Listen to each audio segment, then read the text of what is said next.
Ok, muy bien, pues em, vamos a escudriñar las escrituras, ¿ok? Como ustedes saben, estamos viendo la última semana de Jesús aquí en la tierra, conocida como la Semana Santa, y hemos pasado ya por muchas cosas que sucedieron ahí, la última Pascua que Jesús celebró con sus discípulos, todo el discurso que les dio ahí dentro de ese aposento alto, luego cuando salieron, cuando iban en camino hacia el Monte de los Olivos, en especial para el huerto de Getsemaní.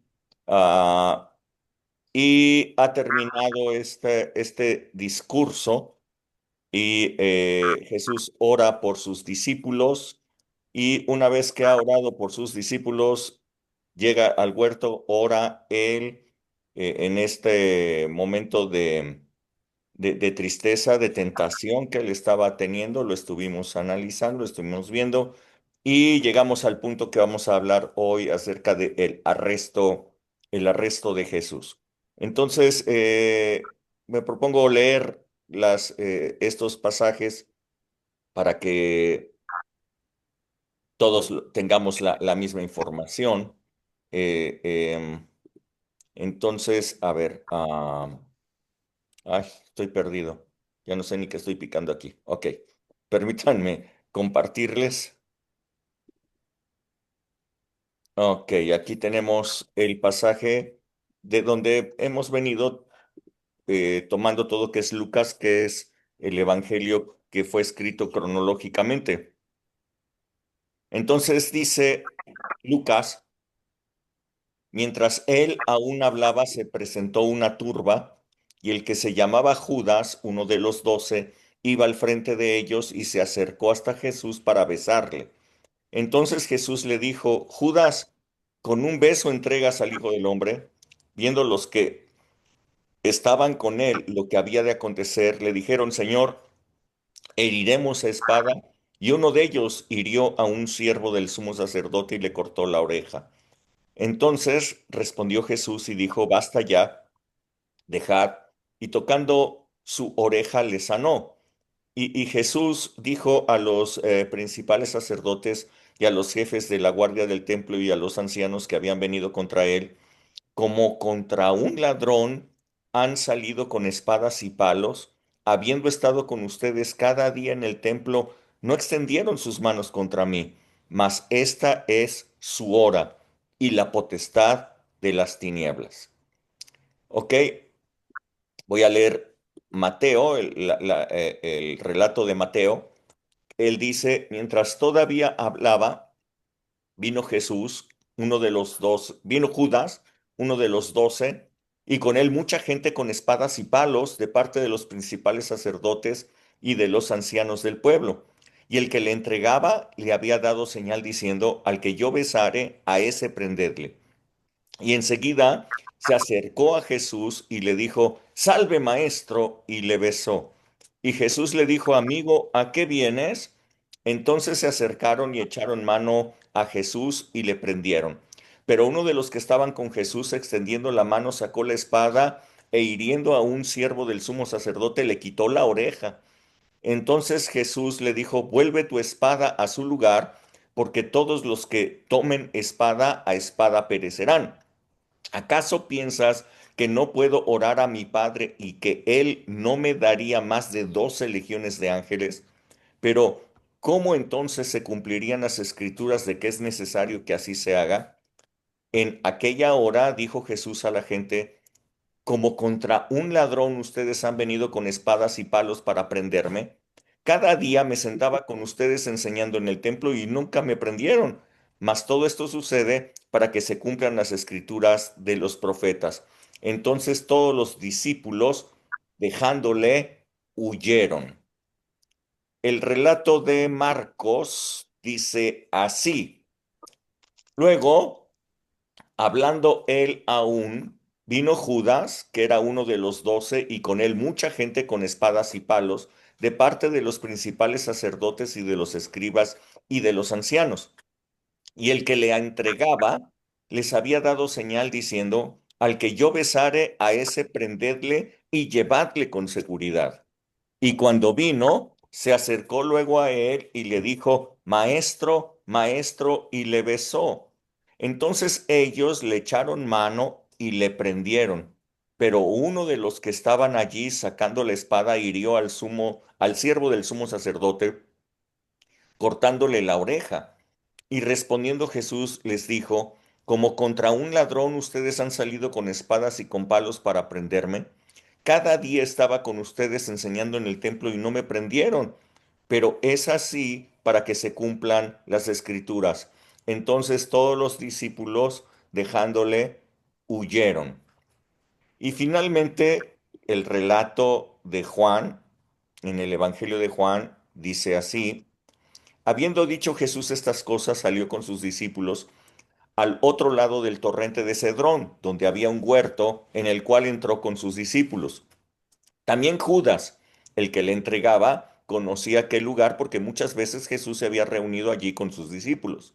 Judas, pues, tomando una compañía de soldados y alguaciles de los principales sacerdotes y de los fariseos, fue allí con linternas y antorchas y con armas. Pero Jesús, sabiendo todas las cosas que le habían de sobrevenir, se adelantó y les dijo, ¿a quién buscan? Le respondieron, a Jesús Nazareno. Jesús les dijo, yo soy. Y estaba con ellos Judas, el que le entregaba. Cuando les dijo yo soy, retrocedieron y cayeron a tierra. Volvió pues a preguntarles, ¿a quién buscan? Y ellos dijeron, a Jesús Nazareno. Respondiendo Jesús, les dijo, yo soy, pues si me buscan a mí, dejen ir a estos para que se cumpliera aquello que decía la escritura, de los que me diste, no perdía ninguno. Entonces Simón Pedro, que tenía una espada, la desenvainó e hirió al siervo del sumo sacerdote y le cortó la oreja derecha. Y el siervo se llamaba Malco. Jesús entonces dijo a Pedro, mete tu espada en la vaina, la copa que el Padre me ha dado, ¿no la he de beber? Ok, hemos leído los cuatro evangelios que narran este momento. Bueno, me faltó en Marcos, perdonen. A ver, permítanme regresar. En Marcos me faltó esta parte final, que es muy interesante. Ah, sí, estoy con Marcos y Marcos añade esta parte. Verso 51 dice, pero cierto joven le seguía, cubierto el cuerpo con una sábana, y le prendieron, mas él, dejando la sábana, huyó desnudo. Ok, esa parte había olvidado leerla. Ok, bien, ¿quién va primero?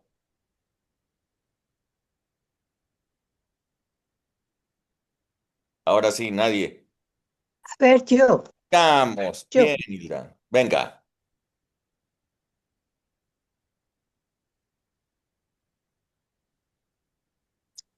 pues No te Soy oyes, yo, no Hilda. se pues, escucha. a ver, ahí ya Mejor apaga tu cámara. voy a apagar, sí, Ujú.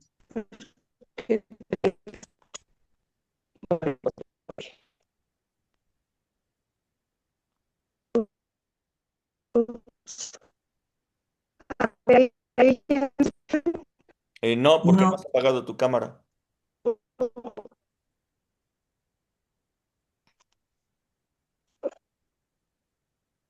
mm, no, como que mi señal está mal o no sé qué pasa. allá se A ver, escucha. Ahorita ya te escuchas bien. ¿ya me escuchó? Ok. Bueno, de acuerdo a lo que dice aquí, bueno, yo puedo ver, por ejemplo, que los reyes siempre van atrás. O sea, aquí, por ejemplo, en lo que dice, Jesús iba adelante. Entonces, todos los reyes o los principales, pues siempre van al último, ¿no? Y ya que en el caso de Jesús, que él era el rey, él siempre iba delante pues de todos los discípulos. Entonces aquí yo puedo ver que Jesús, que siempre iba adelante, pues eso quiere decir que también va delante de nosotros. Por ejemplo, en el caso de Saúl, que él siempre iba detrás, o David, ¿no? Que mandó por delante al ejército. Y lo podemos ver, ¿no? En Primera de Samuel, cuando Saúl mandaba por delante a su ejército, y lo vemos con David, que él se queda en casa en lugar de ir al frente de la batalla. Él se queda en casa y manda por delante al ejército. Y aquí yo puedo ver que Jesús no hace eso. Jesús siempre fue delante del ejército, como protegiéndonos bueno, en este caso al ejército, a todos sus discípulos, y en este caso yo lo puedo ver como también va delante de nosotros, como protegiéndonos. Ujú. ¿Sí? Entonces, bueno, eso es lo que yo veo. Ahora, Jesús no es víctima de la crucifixión, sino Crucifixión. que él ya sabía que él iba para cumplir ese propósito y no se podía poner en el plan de víctima, ¿no? Y otra cosa que también a mí me llama mucho la atención de estos versículos, aquí donde dice, cuando lo fueron a buscar, que llegaron los soldados a buscarlo, a mí me llama mucho la atención esto que cuando llegan y le preguntan, bueno, él les pregunta a quién buscan, y que él les dice, bueno, los soldados le dicen, buscamos a Jesús de Nazaret, y él les dice, yo soy. Y aquí es donde a mí me llama mucho la atención, porque aquí fue donde cayeron todos cuando él les dice, yo soy. Entonces me recuerda el pasaje que está en en, ¿cómo se llama este versículo? Éxodo, En Éxodo, cuando está en Éxodo Éxodo, 3, ajá, en 3, Éxodo 7. 3, y donde él dice, cuando sube y le preguntan el nombre del Señor, y que dice, yo soy el que soy. Entonces, aquí fue la misma palabra que él utilizó cuando llegan todos los soldados a buscarlo y le dicen, le preguntan, ¿a quién buscan? Y él dice, les dicen a Jesús, y él dice, yo soy. Y entonces caen todos, pero como que no reparan en ese momento que todos cayeron, como que no repararon en pensar que todos fueron los que habían caído, y se levantan y él vuelve a preguntarles, ¿a quién buscan? Y entonces le vuelven a decir a Jesús, y él les vuelve a repetir, yo soy. Entonces aquí, bueno, podemos ver cómo Jesús ya tenía pues ese propósito de, de entregarse a los soldados para cumplir el propósito para el cual pues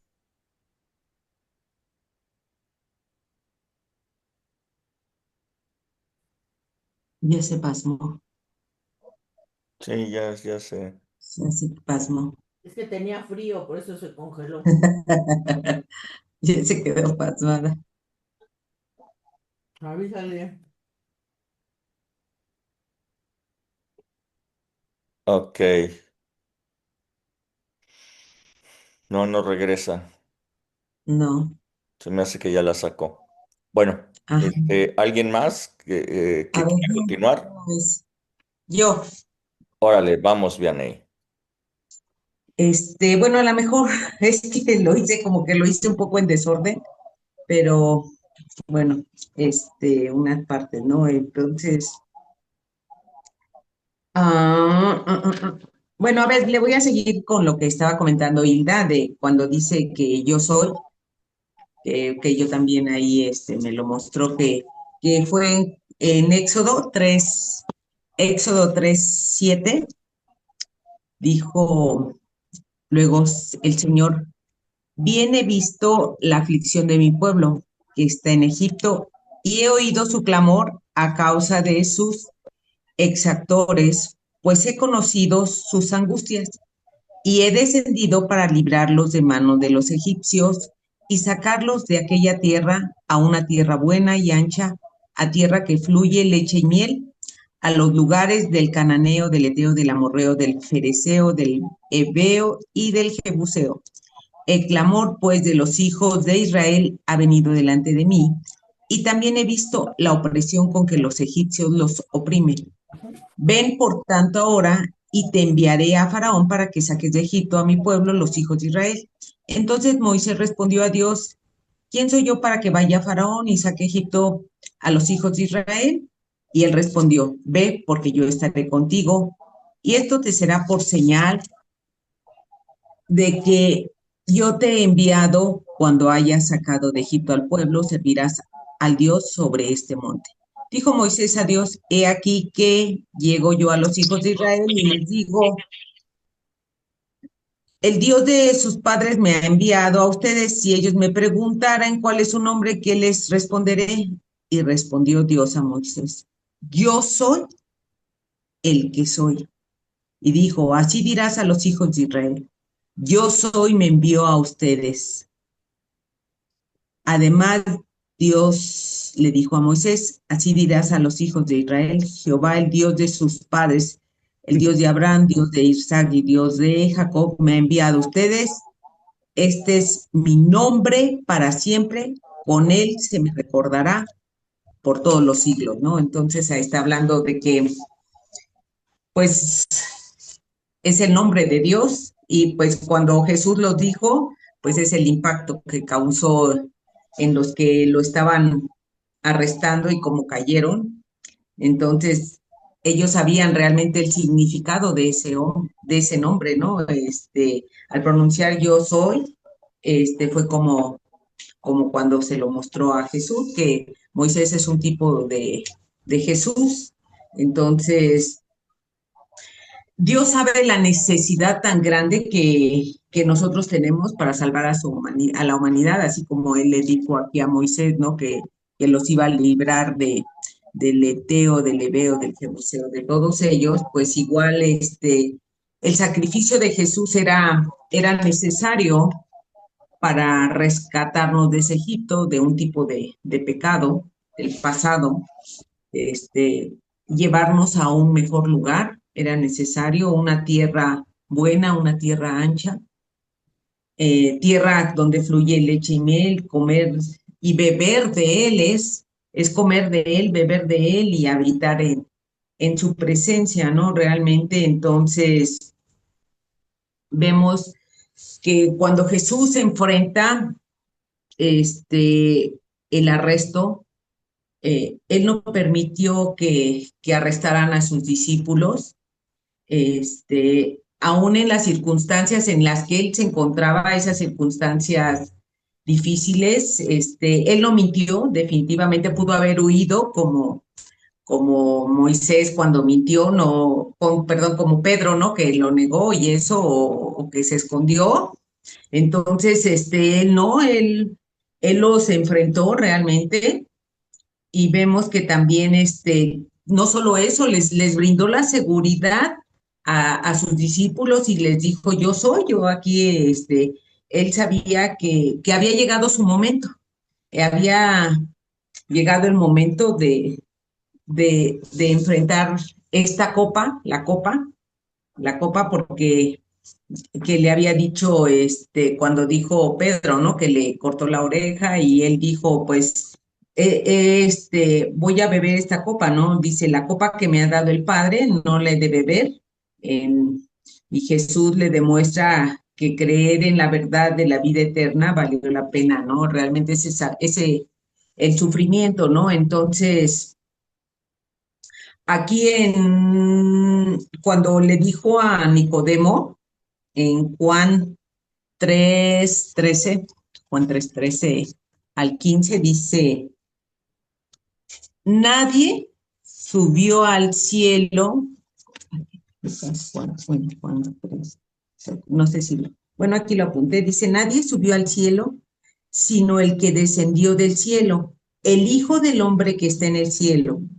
Y como Moisés levantó la serpiente en el desierto, así es necesario que el Hijo del Hombre sea levantado para que todo aquel que en él cree no se pierda, mas tenga vida eterna, ¿no? Entonces, era necesario, Jesús tenía que pasar ese sufrimiento y pasar por, por ese sacrificio para que nosotros tuviéramos esa salvación, dar testimonio de la verdad, que Él es la verdad, realmente dar testimonio de Él, que Él salva a toda la humanidad, aunque le haya costado la vida, aunque haya pasado ese sufrimiento, pero él sabe que valió la pena, ¿no? Y él dijo en Juan 8:32, ¿no? Dice, él es la verdad, Jesús es la verdad, él no mintió,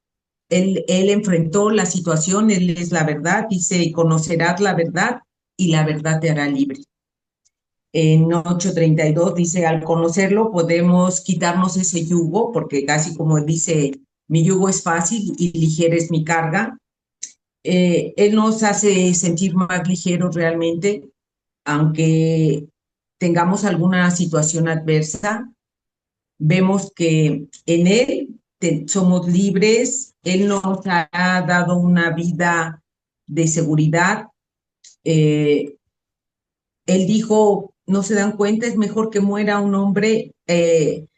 Cuando le dio una revelación el Padre, le hizo hablar a Caifás en Juan 11:50, Juan 11, sí, 11:50 dice, entonces, bueno, del 49, porque ahí habla de Caifás, dice, entonces Caifás, uno de ellos, sumo sacerdote, aquel año les dijo, ustedes no saben nada, ni piensan que nos conviene que un hombre muera por el pueblo y no que toda la nación perezca. Esto no lo dijo por sí mismo, sino que como era el sumo sacerdote aquel año, profetizó que Jesús había de morir por la nación.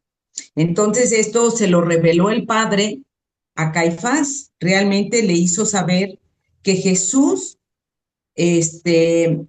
no solo iba a morir para salvar a los judíos, al pueblo de Israel, sino por toda la humanidad para la salvación. Realmente vemos cómo Dios nos revela, cómo Dios nos da a través de otras personas, inclusive aún a ellos que estaban persiguiendo a Jesús, pues también los usa Claro. y les revela quién es el que está viviendo por nosotros, ¿no? ¿Quién es Dios realmente todopoderoso, ¿no? Entonces, siempre Dios usa a las personas, ¿no? Para revelarnos, ¿no? Y vemos, pues, cómo, pues, estar agradecidos que todo ese sacrificio, lo que Jesús hizo por nosotros, ¿no? Y que Él lo enfrentó con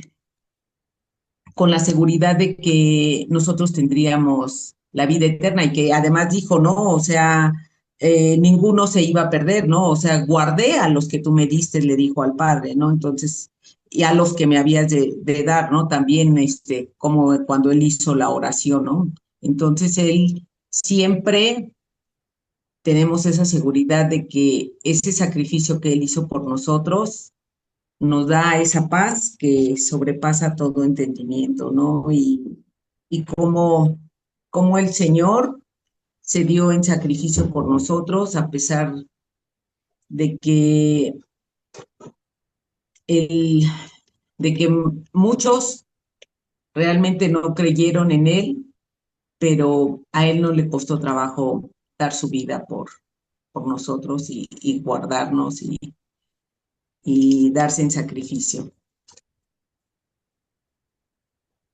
Bien, muchas gracias, Vianey, muchas gracias. Sí. ¿Alguien más quiere participar compartiendo? Sí, Rebe. Y yo es muy poquito lo que tengo, bueno, aparte de lo que ya han comentado, pero algo que me impactó mucho fue cuando Judas, allí en Mateo 26, 49, eh, ve a Jesús, ya les había dicho a todos que al que él besara, y se acerca y le dice, salve maestro. Y bueno, pues es un saludo que normalmente es un saludo de amigos. Era un saludo que implicaba, según lo que investigué, yo tengo salud, tú también tenla. Te deseo lo mismo, ¿no? Te deseo que si yo estoy bien, tú también estés bien. Y realmente en la otra ocasión en que vemos, por ejemplo, al ángel cuando se le apareció a María y le dice, salve muy favorecida, ¿no? Un saludo muy cañón que yo no veo en todos lados, en otro lado más que allí. Y y cómo hasta dónde puede llegar el asunto de una traición al grado de decirle, amigo, te deseo lo mejor y demás, y finalmente te doy un beso que va a ser la señal que ellos ya tienen para entregarte. Entonces, yo cuando veo el saludo del ángel a María, pues es una mega bendición, ¿no? Una pues sí, un saludo que yo creo que a María a lo mejor nadie se lo daba, aparte de que también en el tiempo ya acá con Jesús y Judas y todos ellos, era un saludo más de los romanos que de los judíos, según esto. Pero independientemente de eso, pues implicaba un verdadero aprecio, un verdadero deseo de decirle a alguien que estés bien, ¿no? Y sin embargo, con eso lo entregó. Entonces fue para mí bien impactante eso, el hecho de ver hasta dónde llega la traición y por otro lado el hecho no sé en cuál de los dos pasados, de los otros pasajes, perdón, Jesús le dice amigo, ¿no? O sea, vienes a mí, amigo. Entonces, qué tremendo que Jesús, yo creo que sí se lo dijo a él, por supuesto, diciéndole amigo, y diciéndole salve, maestro, pero con toda la intención de que pues ya me van a dar mis 30 monedas de plata y ya te vas a morir, ¿no? Y todo esto va a pasar. Y por otro lado, pues lo que comentaba Hilda, lo comentaba Vianney igual, eso de yo soy, eh, toda una potestad, toda una autoridad de parte de Dios, de parte de Jesús. Cuando Dios reveló su nombre a Moisés y que les dijera, diles que yo soy, es el que te manda, le está diciendo, así es que ni te pongas al brinco ni de nada, porque soy el Señor de todo, soy la máxima autoridad, tengo toda la potestad y eso le vas a ir a decir. Y en este caso, igual cuando Jesús exclamó, yo soy, pues digo, al menos se pudieron levantar porque con toda esa potestad Jesús soltó esa palabra, ¿no? Yo soy y seguía siendo el mismo que con Moisés, seguía siendo el mismo nombre que con Moisés. Entonces, pues esos dos comentarios, porque ya los demás los comentaron Hilda y Vianney también. Hasta ahí. Dale, muchas gracias, Rebe. ¿Quién sigue? Ahí va, Solecita. Venga, Yo. Solecita. Ok, a mí me gustó, todos los evangelios relatan sus cositas y Juan me encantó mucho su relato y más porque al inicio me llamó la atención que da un dato más donde dice que salió con sus discípulos al otro lado del torrente de Cedrón donde había un huerto en el cual entró con sus discípulos. Entonces sí, me llamó la atención esto del torrente de Cedrón. Y que Jesús tuvo que cruzar para entrar al huerto de Getsemaní. Entonces, en el Antiguo Testamento, el rey David también cruzó este mismo torrente de Cedrón. Eh, yo creo que casi en las mismas circunstancias que Jesús, o sea, debido a una traición de una persona tan cercana, David siendo traicionado por su hijo Absalón, y Jesús por uno de sus discípulos. Y bueno, yo investigué un poquito más en cuanto a este torrente de Cedrón. Dice que se usaba en el Antiguo Testamento como un lugar para arrojar ídolos y objetos impuros del templo. Era símbolo de eliminación de la idolatría y de la impureza de Israel. O sea, que Jesús, yo así lo veo, pasó hacia el sacrificio por los pecados del mundo, cruzó por el torrente de la inmundicia y la impureza para llevar nuestras cargas. Cedrón también llegó a ser un sitio de entierro y investigué que Cedrón se deriva de la raíz hebrea kadat, que significa estar oscuro, y hace referencia también al color del agua de ese torrente. Entonces esto me hace pensar en el Salmo 23, cuando dice que aunque ande en valle de sombra de muerte, no temeré mal alguno porque tú estarás conmigo. Y también, pues sí me recordó cuando Jesús justo pues, pasó por ahí para orar, pero también regresó para enfrentarse, pues ya a su hora había llegado, ¿no? De ser entregado. Eh, y Lucas dice que, Lucas y Mateo me parece que dice que Judas, cuando pues ya llegó con Jesús, dice que iba hasta el frente de la turba. Entonces, bueno, como ya lo habían dicho, como lo dice el relato, se acercó a Jesús y lo besó, ¿no? Con este saludo que también dice, que lo acaba de comentar Rebe. Pero también me llamó la atención que fueron muchos soldados. Juan lo dice que fueron muchos soldados, dice que Judas tomó una compañía de soldados. Y yo me fui a investigar una compañía en el ejército romano, más o menos cuánto era, y dice que no tiene un número exacto ni fijo, sino que la unidad de tamaño similar era, así se llama, cohorte, que constaba de aproximadamente 480 soldados, además de los alguaciles, de los principales sacerdotes y de los fariseos. Entonces, no sé, como el mismo Jesús lo menciona, o sea, ustedes vienen a arrestarme como si fuera el peor de los peores, ¿no? Y pues es que vimos que Jesús nunca mostró que fuera violento, lo que sí pude ver es que siempre sabía cómo salir de la escena sin ser detectado por sus enemigos y de quienes querían siempre arrestarlo, ¿no? Porque anteriormente, pues porque no había llegado la hora, pero esa noche ya había llegado la hora, ¿no? Y él lo sabía, entonces sí se me hace así como que mucha gente eh, eh, pensaron que ahora sí no se nos escapa, ¿no? Jesús. Y pues yo veo, eh, es, o sea, no sé cómo expresarlo, ¿no? Esa actitud de Jesús sabiendo que ya era su hora, o sea, esa tranquilidad después de lo que vimos en oración, que ahí no estaba tan tranquilo, ¿verdad? Pero ya había sido fortalecido por ese ángel, entonces él mostró ya pues esa tranquilidad, el saber de que había llegado su hora.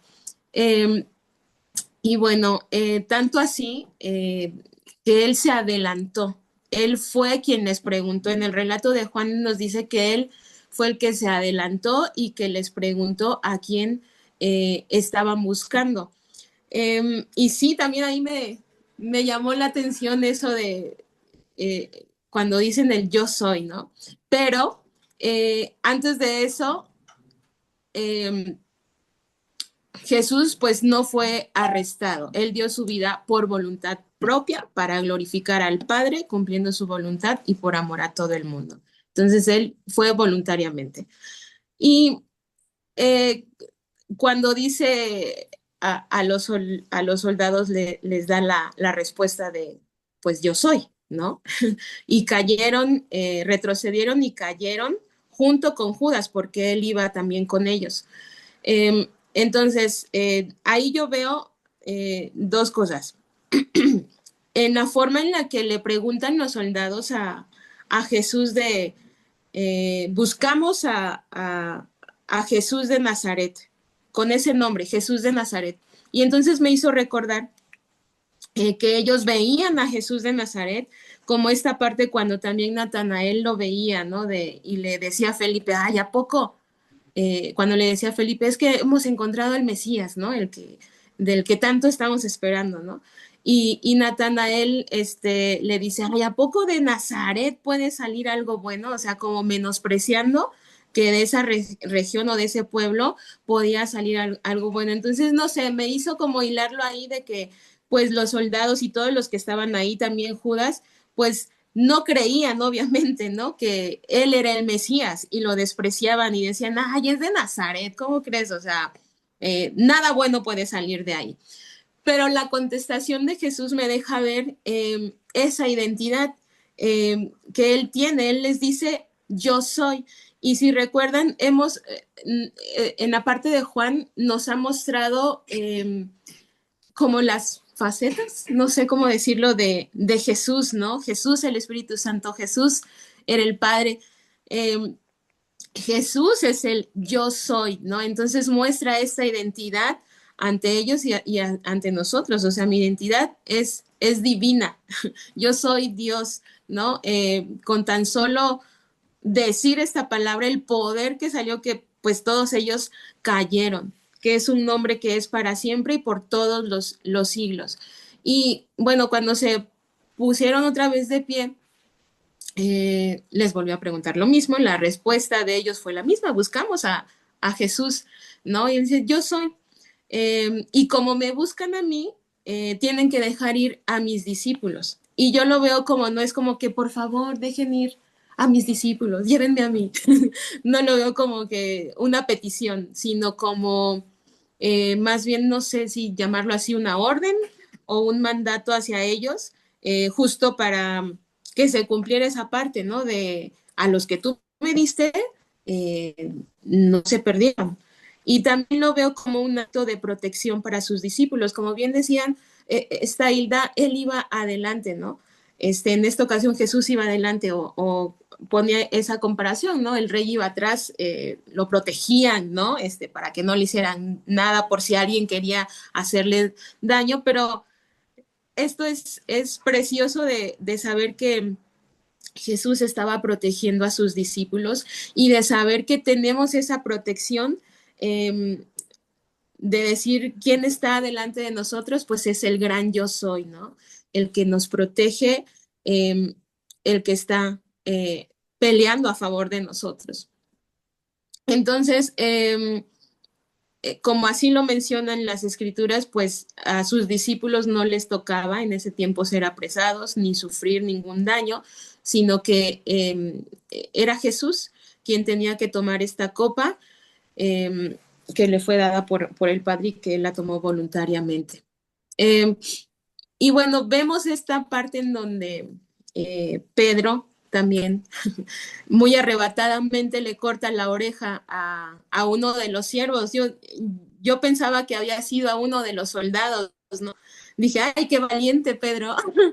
Se enfrentó a uno de los soldados, pero no, fue a un siervo, ¿no? Dije, ay, a un siervo que ni siquiera yo creo que llevaba espada o algo así.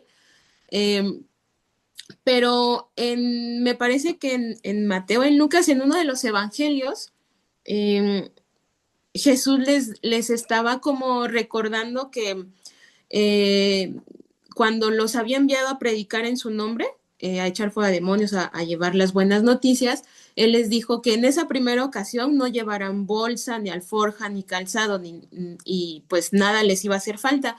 Pero en esta ocasión le dice, pero ahora es necesario que lleven su bolsa, su alforja, y que el que no tuviera una espada vendiera su capa y que comprara una. Y en ese momento los discípulos dijeron, ay, aquí tenemos dos, ¿no? Pero Jesús los para y dice, no, basta. No sé, pienso que también por eso Pedro, quizás, no sé, arrebatadamente pensaron, pues es el momento de sacar nuestras espadas, ¿no? Porque acuérdense que Jesús nos dijo que ahora necesitaríamos la espada, ¿no? No sé, pienso, quizás sí, quizás no. Y entonces, pues de este arrebato que Pedro hizo, pues Jesús termina haciendo un milagro extraordinario que pues fue otra vez reponerle esa orejita a este siervo.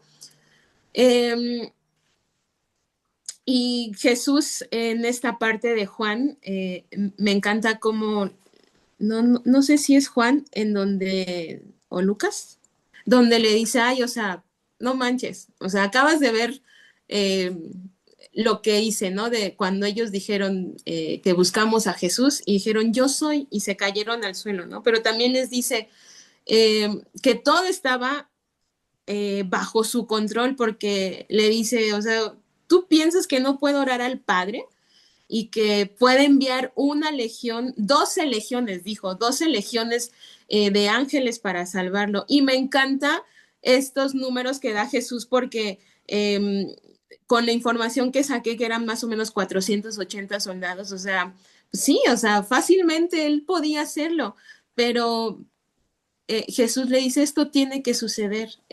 Ha llegado el cumplimiento de las escrituras y de la voluntad del Padre, ¿no? A favor de este mundo. Y esas fueron como las cosas que me llamaron la atención ahorita. Ok, muchas gracias, Solecita. Muy padre, muy bueno. ¿Sí, alguien más? Yo nada más un comentario Vamos, Juan pequeño. Manuel, sí. Bueno, en el contexto de lo que acaban de comentar todos, estoy de acuerdo en todo lo que, cómo se dio. Yo puedo resumir toda esta eh, actitud que Jesús que tuvo en los últimos instantes, en unos días antes que él fuera a la cruz. Él ya había orado y nos está mostrando cómo cuando se ora por la fortaleza, el Espíritu nos fortalece. Nosotros tenemos que aprender eso. Es una lección para nosotros porque a veces tenemos problemas mínimos y no sabemos cómo orar para fortalecernos. No quiero imaginarme lo que estaba pasando Jesús en ese momento, en esos días. Y sin embargo, él conservó esa fortaleza porque tenía fe, obviamente, en su carne sufría, pero él oraba al Padre y el Padre mandaba legiones de ángeles para que lo fortalecieran. Yo puedo resumir algunos aspectos aquí nada más como síntesis que Jesús mostró mansedumbre. Como dijeron las compañeras, nunca se arrebató, nunca dijo palabras impropias, ¿sí? Nunca tuvo exabruptos, ninguna vez, en ningún momento. Se le observó, manifestó dominio propio, ¿sí? Dominio propio, porque a pesar de todo lo que estaba él padeciendo, de todo lo que estaba él sufriendo, traición, calumnia, todo, él sabía que tenía que continuar. Él se sabía perfectamente, como tú lo dijiste, creo que fue el domingo anterior, sabía quién era él. Él sabía que el profeta Isaías, él sabía que era ese personaje y él sabía que no podía dar un paso atrás porque él era el ungido, era el Mesías. Esas características él las conocía. Otra cualidad que yo lo encuentro aquí, compasión. Compasión. Jesús siempre fue muy compasivo y lo mostró, como dicen los compañeros, bueno, como dice la palabra, cuando Pedro le corta la oreja al siervo del sumo sacerdote, él se compadece de él. Y ahí en ese momento él reprende a Pedro y le dice que guarde su espada, que si acaso cree que él no puede orar al Padre y que le mande 12 legiones de ángeles. En ese momento él está mostrando pues amor y compasión por la humanidad, ¿sí? A mí me sorprende todo esto. y fidelidad, la fidelidad, como también dijeron, como dicen los evangelios, él dijo, aquí estoy yo soy el que aquí me buscan, dejen ir a los a estos, ¿no? A sus discípulos. Él está diciendo eh, que lo que Dios le dio, que él lo está cuidando, ¿sí? Yo respondo por ello, le está diciendo, como responde por nosotros, ¿sí? Como cargó él por nuestros pecados, por nuestras maldiciones, todo. Allí se manifiesta cuando le está diciendo que los deje ir. Ahí muestra su compasión y su amor por ellos. Eh, También lo que se comenta de cuando Jesús le dice a quién buscan y que él le dice, yo soy, ¿verdad? Dice, vamos a Jesús Nazareno, yo soy. En ese momento, como dice Rebe, yo ahí lo que veo es una autoridad y un poder que se manifiesta en el nombre de Dios, ¿sí? Eso, l- el momento en que ellos caen al suelo y retroceden, ahí se manifiesta el poder de Dios, el nombre de Dios tiene poder, como el nombre de Jesús tiene poder también, ¿sí? Es el mismo Dios. Entonces, yo me quedo con esas atribuciones, digo, mansedumbre, dominio propio, obediencia, sobre todo la obediencia, porque Él cumplió con la voluntad del Señor. Es una gran lección que nos dio Jesús, que cuando nosotros oramos, que somos fortalecidos por el Espíritu Santo, podemos recibir todas este apoyo, toda esta fortaleza hasta el último momento. Con eso es mi comentario. Muchas gracias, Juan Manuel. Muy buen comentario, excelente. Sí, Ale, viene para acá, viene corriendo. Yo nada más tengo unas preguntas que hacerles, Ándele. o que me hice más bien. Aquí el que responde es el pastor jefa. No, lo que pasa es que aquí en Juan 18 dice, de los que me diste no perdí ninguno. ¿Y dónde quedó Judas Iscariote? ¿El que lo entregó no lo perdió? O sea, porque él fue el que lo Pero entregó, ¿no? Y ese no cuando... era de él, Ah, ¿no? ese no Ah, era de él. Yo digo, era era, del otro bando. ¿cómo dijo el pastor esa vez que dio esa? Porque Era un infiltrado, era un era un infiltrado. infiltrado. Pues yo creo que sí, porque, o sea, no entiendo ahí por qué dijo eso, ¿no? Pero bueno. Y dice... Con palos y espadas habéis salido, como lo comentaban, como contra un ladrón. O sea, Judas, más bien pero si hello, ¿no? Pues si el ladrón era Judas, dice que tomaba de la bolsa del dinero, entonces, porque les dijo, ¿cómo le dice? Cuídenlo, dice, Judas dijo, llevarle con seguridad. ¿Por qué? ¿Lo creía peligroso? O sea, después de que anduvo tanto tiempo con él, que hacía haciendo bienes aquí, haciendo bienes allá, ¿lo creía peligroso o él se quería levantar el cuello diciendo, yo, Se les puede escapar, ¿no? se O les sea, puede escapar? O sea, no, no sé, a mí me llamó mucho eso, si él lo conocía, ¿no? O él creía que podría hacer algo peligroso. ¿Por qué?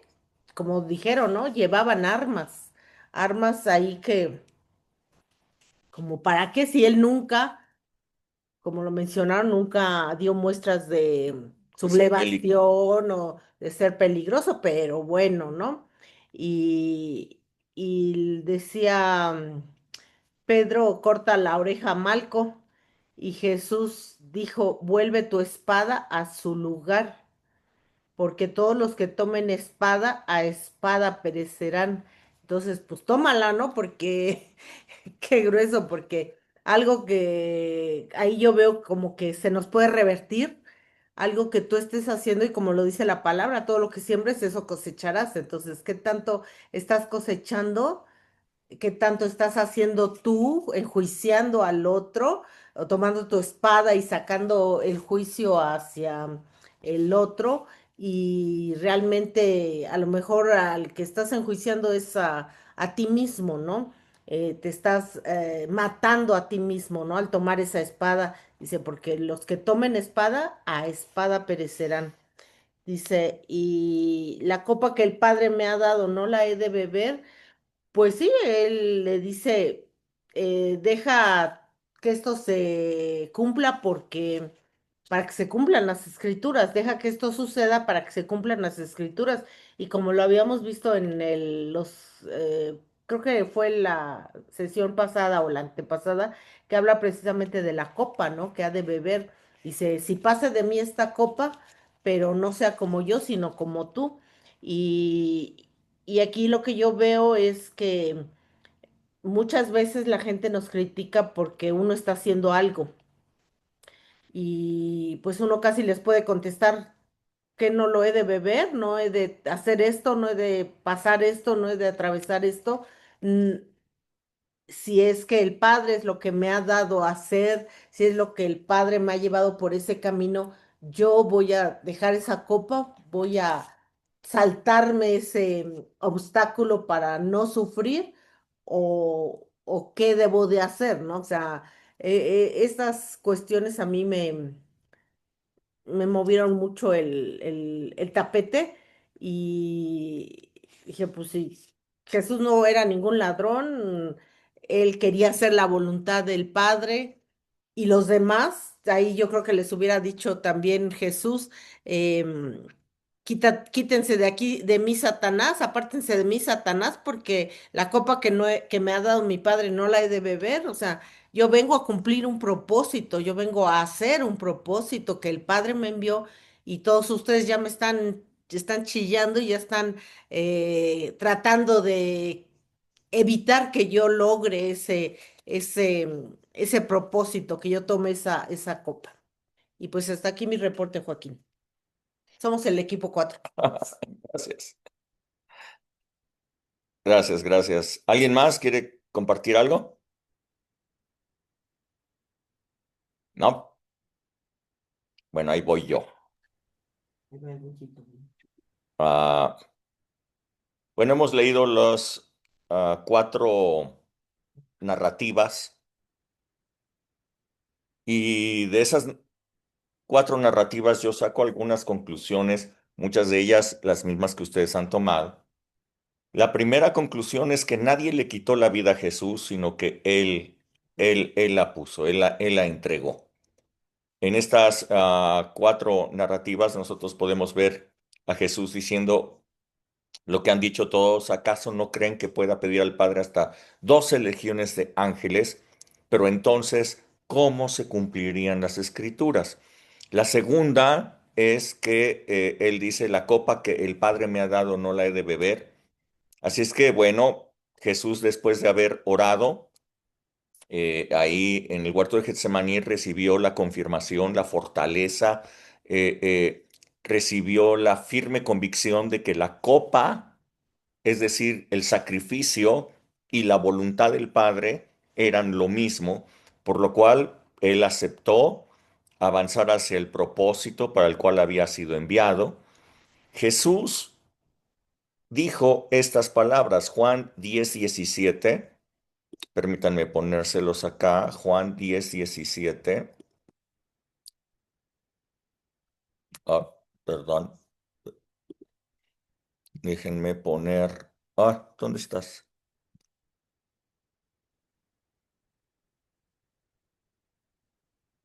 Ay, no encuentro ahora la Biblia. Te presto la mía. Aquí está. Juan 10:17. Dice, por eso me ama el Padre, porque yo pongo mi vida para volverla a tomar. Nadie me la quita, sino que yo de mí mismo la pongo. Tengo poder para ponerla y tengo poder para volverla a tomar. Wow. Así es que Jesús mismo está aclarando tiempo antes que nadie le quitaba la vida.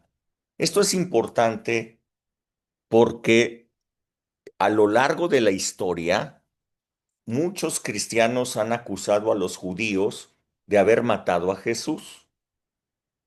De hecho, eh, nuestro buen amigo Lutero, reformador, quien comprendió la salvación a través de la fe, cosas excelentes. Sin embargo, él acusaba a los judíos de haber matado a Jesús y llamaba a los judíos de maneras muy, muy especiales, muy terribles. Muchos de esos escritos que hizo Lutero fueron ocupados después por Hitler para combatir a los judíos, para perseguirlos y para intentar aniquilarlos. ¿Por qué? Pues porque decía que eran los judíos los que habían matado a Jesús. Jesús mismo dijo, nadie me quita la vida, yo pongo mi vida. Ah, otras personas más dicen que no, que fueron los romanos. Y entonces acusan a los romanos y de alguna manera a la iglesia romana católica, porque ellos fueron los que dieron la sentencia de muerte para Jesús. Nuevamente, Jesús dice, nadie me quita la vida, yo soy el que la pone, tengo el poder para dar mi vida y tengo el poder para volverla a tomar. En toda esta narrativa ustedes pueden darse cuenta que Jesús está diciendo, tranquilos, esto es para que las escrituras se cumplan. Segundo punto que quiero tratar de esta narrativa es acerca de Judas, el traidor. Ahorita Ale presentaba preguntas acerca de Judas.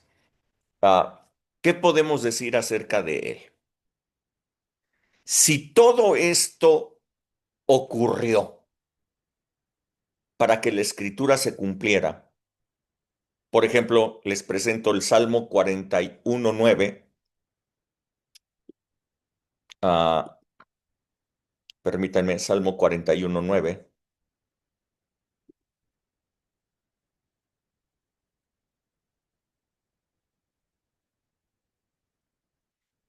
Dice, aunque el hombre de mi paz, en quien yo confiaba, el que de mi pan comía, alzó contra mí el calcañar.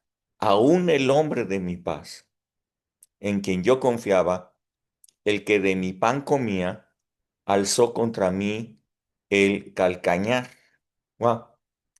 Ah, la escritura se estaba cumpliendo, estaba profetizado, estaba anunciado que así sucedería. ¿De acuerdo? Entonces, si todo esto ocurrió para que la escritura se cumpliera, entonces Judas no era un mal necesario. Era necesario que hubiera un traidor, ¿cierto? ¿Qué decimos entonces de Judas? Si él simplemente estaba Hizo bien su papel. en su papel, ¿no es cierto? O sea, alguno de ellos iba a ser el traidor.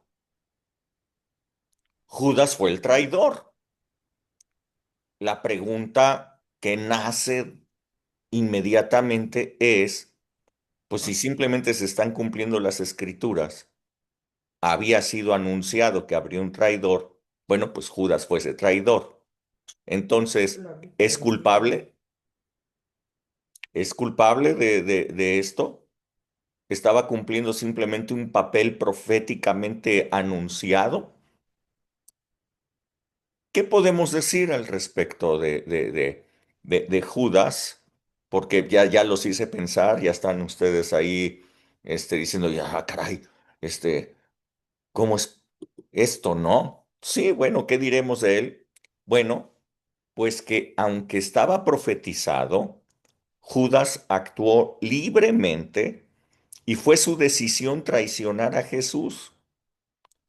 Dios, com- como omnipotente, omnisciente, omnipresente que Él como eterno que Él es, sabía de antemano lo que iba a hacer Judas y lo está profetizando. Pero Dios no es el que tomó las decisiones en ese momento. El que tomó las decisiones fue Judas. Dios nunca nos ha quitado el libre albedrío. Cada quien toma su propia decisión. Ah, entonces, aunque profetizado y aunque fue así como se cumplieron las escrituras, Judas es responsable de lo que hizo. Bueno, pues la escritura nos dice que sí. Mateo 26, 23. Quisiera que lo leyéramos, Mateo 26, 23.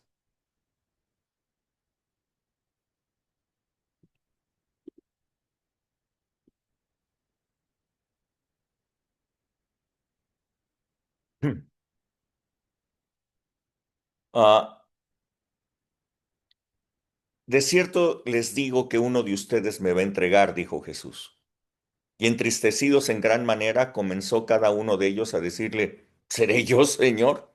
Entonces él respondiendo dijo, el que mete la mano conmigo en el plato, ese me va a entregar. ¿Se dan cuenta que Jesús estaba hablando proféticamente? Jesús estaba anunciando el cumplimiento de la profecía que vimos en Salmos. Entonces él respondiendo dijo, el que mete la mano conmigo en el plato, ese me va a entregar. A la verdad, el Hijo del Hombre va, según está escrito de él, mas ay de aquel hombre por quien el Hijo del Hombre es entregado. Bueno le fuera a ese hombre no haber nacido. ¿Ok? Entonces, ¿Judas cumplió con la escritura? Sí. ¿Judas fue ese traidor anunciado? Sí. Pero la decisión fue de Judas, no de Dios. De tal manera que Él es responsable. Cuando la palabra de Dios nos dice, por ejemplo, les decía el domingo, ¿no? Que dice, a todos los que me entregaste yo les doy vida eterna. Dios conoce quiénes van a creer en Él, quiénes van a creer en la obra redentora de Jesucristo. Claro que Dios conoce a todas las personas que van a creer en la obra redentora. Ahora, a todos esos que de antemano Él conoce que van a creer en su obra redentora, Dios los ha entregado a Jesús para que les dé vida eterna. Pero la decisión no es de Dios. La decisión es de cada persona haber creído o no en la obra redentora de Jesús. No es Dios el que los seleccionó. No es Dios el que dijo, ustedes sí me gustan y ustedes no. Quien tomó la decisión es cada persona, creer o no creer. Ustedes pueden decir, pero hay muchos lugares a donde el Evangelio ni siquiera les ha llegado. Y sin embargo, en todos esos lugares Jesús se revela a sus vidas. ¿Lo creen o no lo creen? Esa es la decisión. Entonces, ¿quiénes reciben vida eterna? Pues aquellos que creyeron en Él y dado que el Padre sabe quiénes son, los ha entregado a Jesús, se los ha dado a Jesús para que les dé vida eterna. Sí, sí, sí está claro.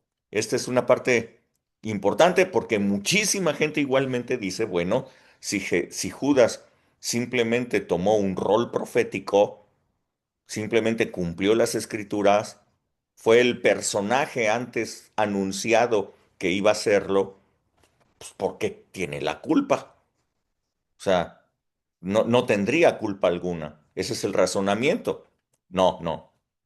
Sí la tiene porque fue su decisión hacerlo y no una decisión de Dios, ni un rol que alguien tendría que cumplir forzosamente y dijo, ah, pues me gustas tú para cumplir ese rol. O sea, no es así. Ok, ahora, bueno, ya les hablé de Judas. Ahora, quiero hablarles de un punto aquí en el que ninguno de ustedes ha hablado, que Jesús habla de la hora de la potestad de las tinieblas. En el relato de Lucas, Jesús da una revelación poderosa, dice en Lucas 22:53, ya lo leímos, dice, habiendo estado con ustedes cada día en el templo, no extendieron las manos contra mí, mas esta es su hora y la potestad de las tinieblas. Es decir, que el arresto de Jesús estaba dando inicio a una hora, la hora de la potestad de las tinieblas. Esto quiere decir que Jesús en las manos del Sanedrín para juzgarle, después en las manos del Imperio Romano para ordenar, sentenciar su muerte por crucifixión, después la ejecución de su muerte en la cruz, no fue otra cosa sino la hora de la potestad de las tinieblas. Las tinieblas se apoderaron del momento en ese tiempo, en esa hora, un tiempo en el que el diablo pensó que se estaba llevando el triunfo matando al Hijo de Dios. Eh, esta es el tiempo de las tinieblas, está que hubiera sido anunciado anteriormente. Eh, Nos dice la palabra en Isaías que él fue angustiado, afligido, nunca, no abrió su boca, como cordero fue llevado al matadero y como oveja delante de sus trasquiladores, enmudeció, no abrió su boca. Lo que dice Juan Manuel es perfecto. Realmente podemos ver lo que es la templanza, lo que es la fortaleza en el espíritu, de tal manera que no haya ningún exabrupto, así como lo dijo Juan Manuel, en ningún momento ninguna palabra fuera de lugar, nada fuera de tono, porque él estaba entregando su vida de tal manera que aún en el momento de la potestad de las tinieblas, él mostró toda la templanza del Cordero de Dios que él era. El punto número 4 que quiero hablarles es precisamente esto, el yo soy. Ya lo hablaron ampliamente. Simplemente retomo las palabras de Solecita. Impresionante como ella lo comentó. Cuando le preguntan a quién buscan, a Jesús de Nazaret, y Jesús dice, yo soy. Jesús no está tomando la identidad de Jesús de Nazaret. Jesús se está presentando delante de ellos como yo soy. Y por eso cayeron todos. De acuerdo con las cuentas de Solecita, que eran como 480 más todos los de sacerdotes y los fariseos, probablemente era una turba de más de 500 personas. Yo quiero que ustedes imaginen a 500 personas con antorchas, palos y espadas, cuando dice yo soy y todos se caen. Ya, ya se los imaginaron. Es exactamente, esto es interesantísimo, porque hoy día muchísimos pastores y toda esta gente que no les gustan las manifestaciones del Espíritu Santo, alegan que por qué la gente se cae, que no tendrían por qué caerse, que esas son payasadas. ¿Por qué la gente se cae? Bueno, cuando Jesús dijo, yo soy, 500, más de 500 personas se fueron al suelo de inmediato. ¿Cuánto tiempo tardó entre que estuvieran en el suelo y se volvieran a levantar? No lo sé, pero yo me puedo imaginar a todos ellos así como que viéndose los unos a los otros. Y pues, ¿qué pasó? ¿Qué sucedió aquí? ¿Tembló? ¿Qué pasó? Eh, el nombre del Señor hace esto. Jesús se identificó en ese momento como yo soy, y yo soy el que está dando la vida.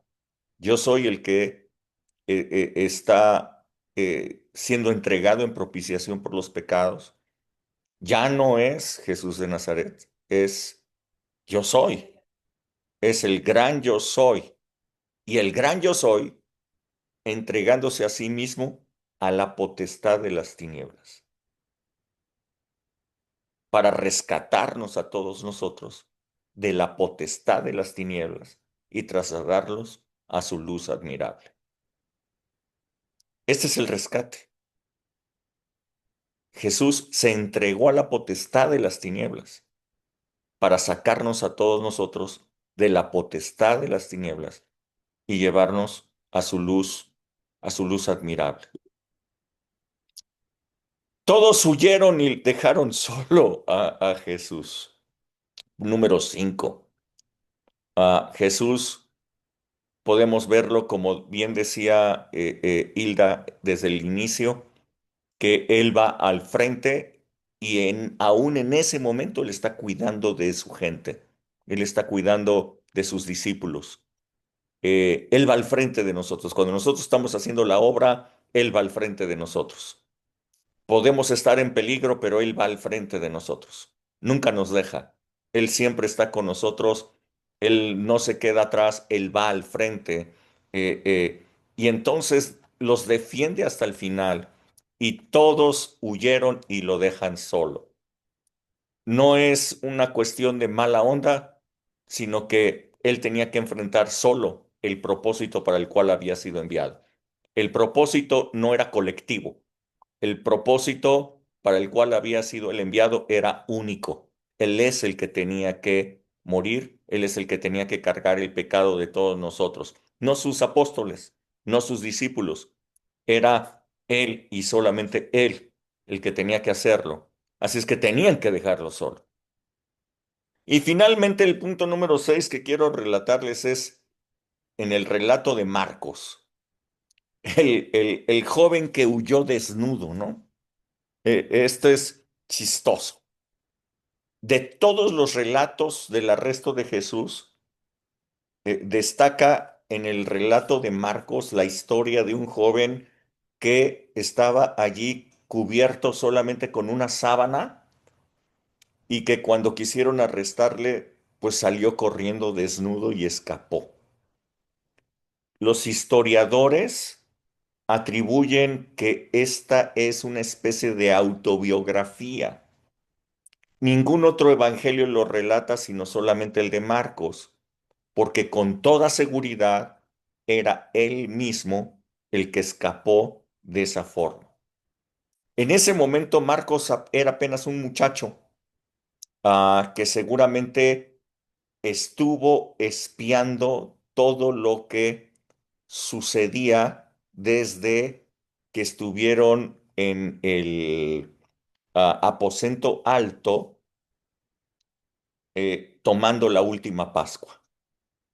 Ah, sucede lo siguiente, hay un pasaje revelador de esto, que es Hechos 12:11. Permítanme ponerlo, Hechos 12:11.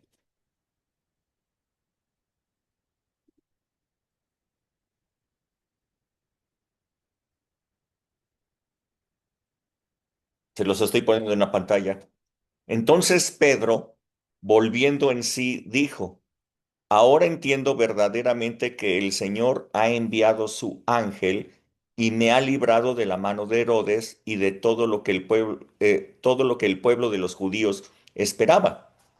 Está hablando cuando el ángel entró en la cárcel y lo sacó de allí. Y habiendo considerado esto, llegó a casa de María, la madre de Juan, el que tenía por sobrenombre Marcos, donde muchos estaban reunidos orando. El lugar, el centro de reunión de los discípulos en Jerusalén era la casa de esta mujer, María, madre de Juan Marcos. ¿Ok? Eh, este lugar en donde estaban los discípulos reunidos es muy probablemente el mismo lugar en donde el Espíritu Santo descendió sobre todos ellos. Recordarán que estaban 120 allí, reunidos, y era un aposento alto. ¿Sí lo recuerdan? Era un aposento alto. ¿Ok? ¿Recuerdan ustedes donde tomó la Santa Comunión, la última cena, Jesús con sus discípulos? Era un aposento alto, Sí. también en Jerusalén. Hay muchas probabilidades de que este lugar donde tomaron la Santa Comunión, donde estaban reunidos esperando la promesa del Padre y que finalmente descendió el Espíritu Santo, y este lugar en donde estaban concentrados, el lugar de concentración de los cristianos, el punto de reunión de los cristianos en Jerusalén, pues era el mismo lugar. Y ese lugar es el lugar donde la dueña es María, la madre de Juan Marcos. Ah, así es que es muy probable que Juan Marcos, siendo un chavo, chamaco, probablemente 15 años, 14, no sé, hubiera estado husmeando allí en la reunión que tuvo Jesús con sus discípulos. Probablemente haya escuchado detrás de la puerta todo lo que Jesús estaba diciendo, que le llamó mucho la atención todo lo que estaba pasando, su discurso. Y cuando salieron de ese lugar para dirigirse hacia el Monte de los Olivos, en particular al huerto de Getsemaní, cuando iba, pues él probablemente agarró una sábana, lo primero que agarró ahí y iba detrás de ellos.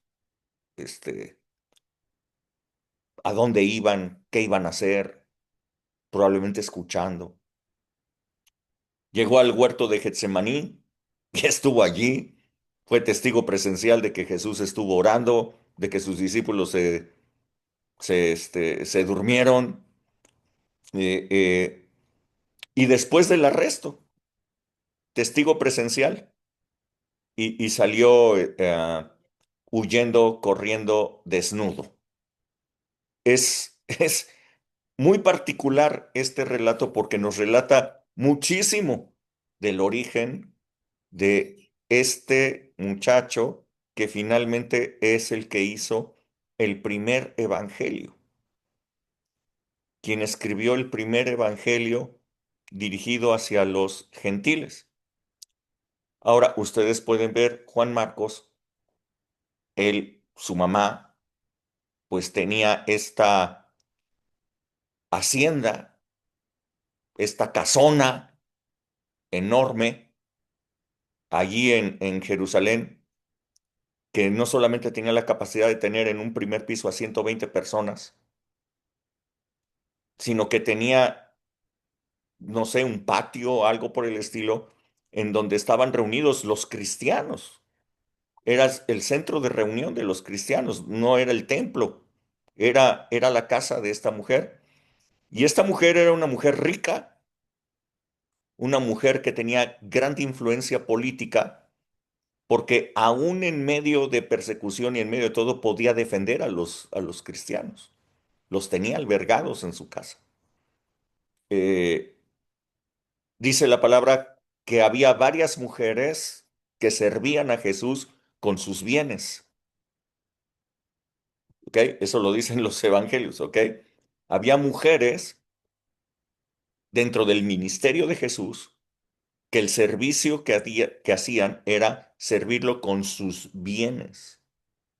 Esta es una mujer de ellos. Bueno, Marcos va creciendo y Marcos, ustedes lo pueden ver metido ya en la obra del Señor. Es muy interesante cómo la palabra de Dios nos va dando detalles de todo esto. Por ejemplo, ustedes pueden ver en Hechos 13:4. Déjenme ponérselos aquí. Ah, ¿Dónde andas? Hechos 13:4. Dice, entonces ellos, enviados por el Espíritu Santo, descendieron a Seleucia y de allí navegaron a Chipre y llegados a Salamina, anunciaban la palabra de Dios en las sinagogas de los judíos. Tenían también a Juan de ayudante. Ok, ustedes pueden ver ahí a Juan Marcos, ya era ayudante de los discípulos que estaban yendo a diferentes lugares para anunciar el evangelio. Ok, también, eh, eh, permítanme darles otra cita, Colosenses 4:10.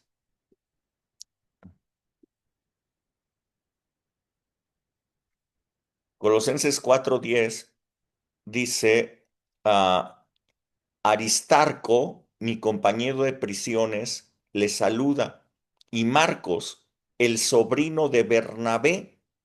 Entonces, Marcos no solamente era hijo de María, el centro de reunión, sino que era sobrino de Bernabé. Probablemente Bernabé era hermano de María, el lugar, o sea, donde tenían el lugar, que era el centro de concentración para los cristianos en Jerusalén. Pero dice Aristarco, mi compañero de prisiones, le saluda, y Marcos, el sobrino de Bernabé, acerca de los cuales ustedes han recibido mandamientos. Si fuere a vosotros, recibidle. O sea, ya estaban recomendando en ese momento, el apóstol Pablo, en la carta hacia los colosenses, estaba recomendando ya a Aristarco y a Marcos para que si llegaban a ellos o les daban mandamientos, los recibieran. O sea, ya era una persona notable, recomendada por el apóstol Pablo. Y bueno, 1 de Pedro 5:13,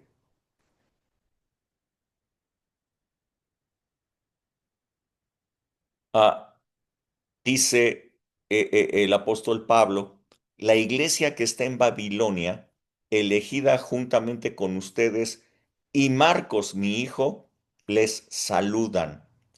Consideraba ya a Marcos como su hijo. Wow, es interesante esto.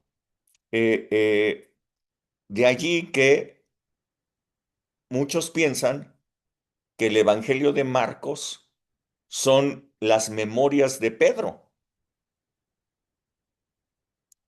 lo que Pedro recordaba de todos los sucesos de Jesús, y fueron capturados por Marcos y luego escritos por este para los gentiles. Marcos no siempre no siempre hizo lo correcto. De hecho, él es el causante de que haya habido una división entre el apóstol Pablo y Bernabé.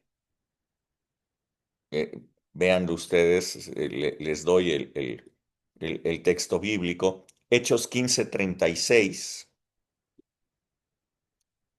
Hechos 15:36.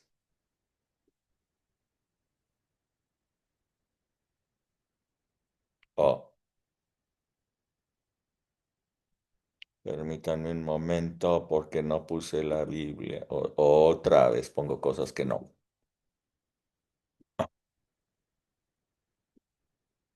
Ahora sí. Hechos 15:33. Dice, y pasando algún tiempo allí, fueron despedidos en paz por los hermanos para volver a aquellos que los habían enviado. Mas a Silas le pareció bien el quedarse allí, y Pablo y Bernabé continuaron en Antioquía enseñando las palabras del Señor y anunciando el Evangelio con muchos. Después de algunos días, Pablo dijo a Bernabé, volvamos a visitar a los hermanos en todas las ciudades en que hemos anunciado la palabra del Señor para ver cómo están Y Bernabé quería que llevaran consigo a Juan, el que tenía por sobrenombre Marcos. Recuerden que era su sobrino. Pero a Pablo no le parecía bien llevar consigo al que se había apartado de ellos desde Panfilia. En el primer viaje misionero, Marcos, como ustedes lo vieron, era ayudante de ellos, pero cuando llegó a Panfilia, él dijo, no, yo ya no le sigo, yo me regreso. La cosa está muy dura, no me gusta esto de andarle padeciendo, así es que él regresó, él se regresó. Entonces Pablo dice que no estaba de acuerdo en llevar a Marcos porque pues él ya había desertado antes, no había ido con ellos a la obra. Y hubo tal desacuerdo entre ellos, dice el verso 39, que se separaron el uno del otro. Bernabé, tomando a Marcos, llegó a Chipre. ¿Ok? Bernabé agarró a su sobrino y se fue con él. Y Pablo, escogiendo a Silas, salió encomendado por los hermanos a la gracia del Señor y pasó por Siria y Cilicia, confirmando a las iglesias. Evidentemente, Lucas tomó el viaje juntamente con Pablo y Silas y no con Bernabé y Marcos. Si hubiera ido con Bernabé y Marcos, hubiéramos sabido lo que hicieron ellos, pero dado que se fue con Pablo y Silas, sabemos lo que ellos hicieron. Es muy interesante, a mí me llama mucho la atención estas cosas de la palabra de Dios que nos va dando todos los datos acerca de una persona, como por ejemplo como este Juan Marcos, porque yo puedo ver a un jovencito que le llamó la atención los dichos de Jesús, le siguió, se puso en riesgo, salió huyendo. No fue la primera vez que salió huyendo. También salió huyendo ahí en esta ciudad, Panfilia. Salió huyendo también. Muchas veces la vida de un creyente no necesariamente siempre hace todo lo correcto, a veces se equivoca, el crecimiento no se da así como que lineal, sino que hay muchas cosas, muchos errores. A mí me llama muchísimo la atención la vida de este muchacho, de Juan Marcos, que va cometiendo errores, haciendo cosas, pero de repente el apóstol Pedro ya lo considera su hijo, ya lo trae de hijo, ya lo jala para todas partes. No me habrá mencionado. Eh, eh, y entonces él es el que escribe el primer evangelio, detona todo este asunto porque nadie se había atrevido a hacerlo.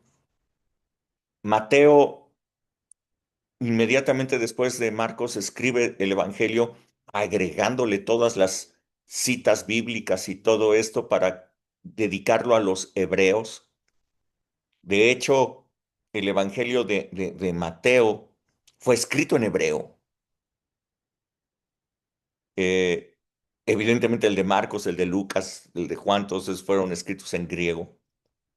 Eh, Me llama muchísimo la atención, mucho, mucho la atención. Y todo por una frasecita, por dos textos que él incluyó allí en su evangelio como parte autobiográfica. Hoy podemos saber muchísimas cosas de este muchacho, que finalmente es el escritor del primer evangelio publicado, dirigido a los gentiles. Bueno, hasta ahí. Eso es todo lo que yo tengo que comentarles. Si tienen algún comentario, si tienen alguna pregunta, algo que hacer, adelante. No, pues, bueno.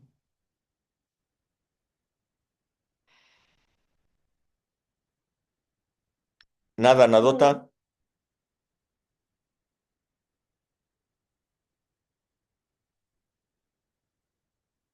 Bueno, dado que no tienen nada más que decir, pues nos vemos entonces. Que Dios les bendiga Tenemos muchísimo. oración Tenemos oración familiar sábado a las 9 de la mañana, y luego ¿ok? en la Y tarde. luego en la tarde, a las 6 de la tarde, Regístrense. ilumina. No, ya no hay registros, ¿verdad? ¿O sí hay registros, Solciña?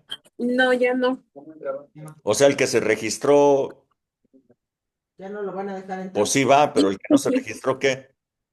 Mm, No sé.